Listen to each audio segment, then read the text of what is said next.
Hello. हाँ hello. का होता? कुछ ना, ये मेहंदी वेहदी रखा थी।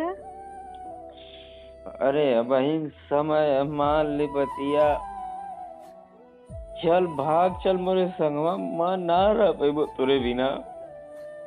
अरे तो कैसे भाग चली? माई बाप का इज्जत है, भाई भौजाई को नहीं बारात आवे वाली है।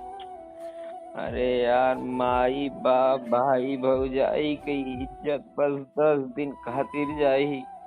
मैं तोरे खातिर जीवन भर तकलीफ में रहबो त का सोचत है? चल चल मोरे संगवा, मान ले बतिया। तू अपने भर के तजुर्बा ना करला, तू हमके भगा के ले जाइबा तो कैसे का करबा रखबा?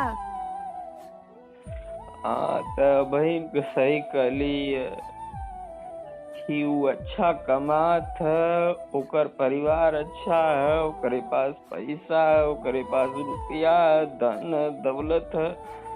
ओकरे मारे तो उसे शादी करत है। एमे तही मत कहो कि मोरे माई बाप भाई भौजाई के इज्जत जात है। जो जैसन करबी वैसा पैबी। जैसे मोर दुखावत है, तोरो दिल दुखाई।